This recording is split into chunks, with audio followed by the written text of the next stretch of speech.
C. Perubahan fisika dan kimia. 1. Perubahan fisika. Dalam kegiatan apersepsi di atas, kalian telah melakukan perubahan pada kertas tersebut, bukan? Pada potongan kertas yang pertama, kalian mengubah ukuran kertas dari ukuran yang lebih besar menjadi ukuran yang lebih kecil. Sifat materi kertas tetap, walaupun telah disobek, tidak mengalami perubahan. Maksudnya, kertas yang awal memiliki ciri-ciri yang sama dengan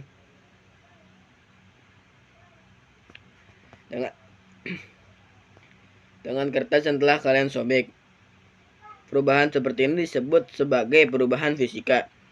Pada saat terjadi perubahan fisika, maka materi sebelum dan sesudah perubahan sama. Inilah ciri pertama dari perubahan fisika. Bagaimana dengan perubahan wujud yang telah kita bahas pada subbab B? Apakah termasuk dalam perubahan fisika juga? Ya, benar. Karena es dapat meleleh menjadi air jika diletakkan di suhu yang lebih tinggi, dan air tersebut dapat membeku menjadi es lagi jika ditempatkan kembali di freezer. Ciri-ciri perubahan fisika yang kedua adalah dapat kembali ke bentuk sama atau reversible. Memang benar, es dan air memiliki sifat yang berbeda, namun zat yang ada dalam keduanya sama, yaitu H2O. Perubahan fisika juga terjadi apabila kalian mencampurkan gula ke dalam air.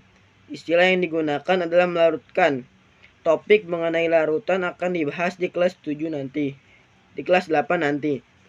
Mengapa melarutkan gula dalam air termasuk perubahan fisika? Hal ini karena dalam larutan gula tersebut masih terdapat air maupun gula. Tidak ada zat atau materi baru yang terbentuk. Sifat air masih bisa kita lihat karena dapat dituang dari satu wadah ke wadah yang lain. Terbukti juga kalian dapat merasakan air menjadi manis. Artinya gula sebagai suatu materi masih ada, tidak berubah. Gula pun dapat diperoleh kembali apabila airnya diuapkan.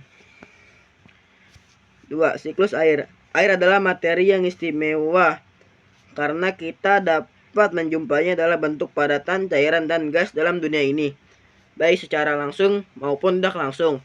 Sesungguhnya 2/3 bagian ini adalah air.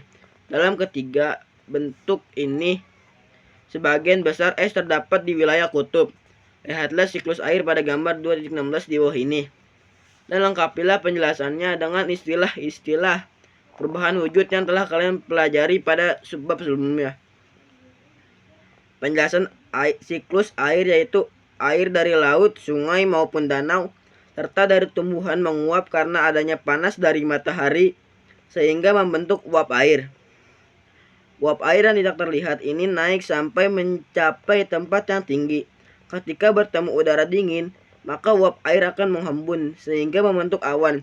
Awan terdiri atas tetesan-tetesan air yang sangat kecil. Awan terbawa oleh angin.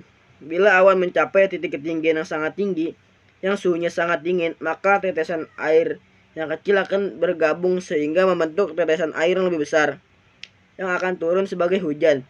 Proses ini disebut presipitasi. Ketika hujan turun, maka air hujan mengalir ke laut, sungai, dan danau serta diserap oleh tumbuh-tumbuhan. Proses ini pun berulang lagi terus-menerus. Oleh karena itu disebut sebagai siklus air.